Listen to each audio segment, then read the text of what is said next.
Hello बच्चों, कैसे हो आप लोग। आशा करते हैं कि आप लोग सभी लोग अच्छे होंगे, मस्त होंगे, पढ़ रहे होंगे और बिंदास होंगे।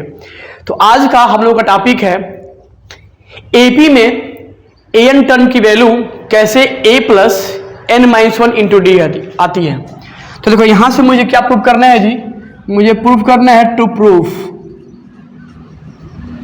इन एपी, यानी किसी एपी में जो एन टर्म होता है, या इसी को कहीं कहीं क्या लिखते हैं टीएन टर्म, है ना, एन टर्म या टीएन टर्म की वैल्यू कैसे A plus N minus one into D आती है। ये मुझे प्रूफ करना है, ठीक है, ये मुझे प्रूफ करना है, ठीक है।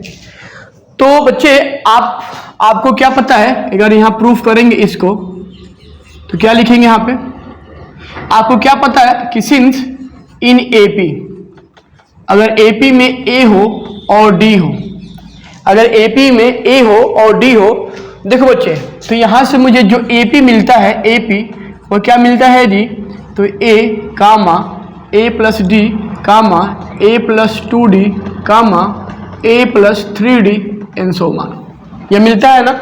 आप बोलोगे यह सब मिलता है। तो बच्चे देखो ना, अगर मैं यहाँ पे यह सब एपी को लिखा हूं तो इसका मतलब क्या हुआ कि यहाँ पे जो मेरा फर्स्ट टर्म होगा, फर्स्ट टर्म वो मेरे क्या हो जाएगा ए। तो बच्चे देखो यहां जो फर्स्ट टर्म है वो मेरा क्या हो गया ए। अच्छा अब देखो, इसलिए जो मेरा अब सेकेंड टर्म होगा, सेकेंड टर्म वो मेरा क्या होगा जी ए प्लस डी, ठीक है। अच्छा अब देखो, अगर यहां से मेरा थर्ड टर्म लिखे, मैं इस एपी से थर्ड टर्म लिखूं तो क्या होगा जी, तो हो जाएगा ए प्लस टू डी। अगर मैं यहां से फोर्थ टर्म लिखूं, फोर्थ टर्म, तो मेरा क्या हो जाएगा a प्लस थ्री डी। तो बच्चे यहां से थोड़ा आप एक लॉजिक लगाओ। देखो आप जब यहां पे फर्स्ट टर्म लिखा तो खाली a मिला, जब आप सेकेंड टर्म यहां लिख रहे हो तो a प्लस डी मिल रहा है ना। देखो यहां पे जितना है उससे मेरा एक डी कम मिल रहा है। अच्छा बच्चे आप बताओ, क्या मैं इस a प्लस डी को over R a plus one D लिख लूंगा?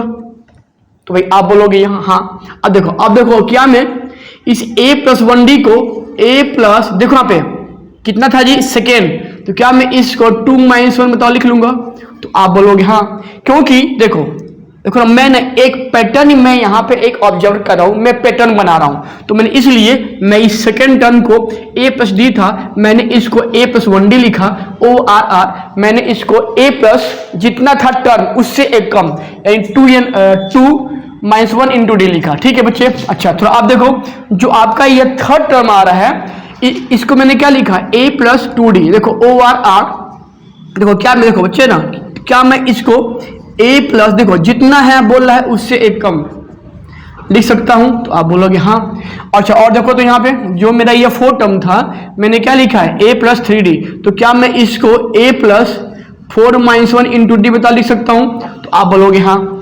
तो बच्चे ना देखो, थोड़ा इन पैटर्न को ऑब्जर्व करो, तो आप क्या पा रहे हो कि हम एपी में जितना टर्म निकालते हैं उससे एक कम डी हम लेते हैं और हम उसको फर्स्ट टर्म में ऐड कर देते हैं। मतलब कि देखो हम जब यहां से सेकेंड टर्म फाइंड करेंगे तो a प्लस जितना आ रहा है उससे एक कम, two minus one into D.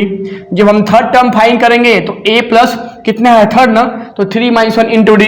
अगर यहाँ से फोर्थ टर्म फाइंड करेंगे तो a प्लस कितना था फोर ना, तो four minus one into D. अच्छा अब देखो, मान लो हम कह दें कि साहब आप अगर इसका 20वां टर्म बताओ, 20वां टर्म, तो देखो भाई आप बोलोगे सर सिंपल, क्योंकि जब यहाँ फोर टर्म फाइंड किए हैं तो four minus one into D हो रहा है, जब यहाँ थर्ड टर्म फाइंड किए हैं तो a plus three minus one into D हो रहा है। तो ऐसे ही हम अगर यह 20 टर्म अगर फाइंड करेंगे तो क्या होगा, a plus 21 minus one into D होगा। तो आप बोलोगे हाँ। तो बच्चे ना देखो मैं अगर इस ऑब्जर्व को, मैं अगर इस पैटर्न को ऑब्जर्व करूं, ठीक है, और देखो यहाँ से मैं अगर यहाँ से एन टर्म निकालूं, मतलब कि देखो किसी एपी का देखो एन टर्म, मान लो बोलते क्या 50वां 60वां है ना, तो उसको बोलते एन टर्म। तो मैं अगर एन टर्म फाइंड करूं तो इसी पैटर्न को मैं अगर फॉलो करूं तो मुझे क्या मिलेगा जी, a प्लस, देखो यहाँ क्या निकालना है n ना, तो हो जाएगा n minus one into D. और बच्चे यही तुम्हारा होता है किसी एपी का एन टर्म, ठीक है ना। तो यह था एक पैटर्न के बेसिस पे किसी एपी का एन टर्म, ठीक है। तो उम्मीद करता हूं कि यह आपको पसंद आया होगा, और प्लीज अगर पसंद आया हो तो अपने दोस्तों में लाइक शेयर, और प्लीज मेरी अच्छाइयां, कैसा मेरा टेक्निक है और क्या खराबी है कमेंट में जरूर बताइएगा। मिलते हैं अगले वीडियो में, टेक केयर।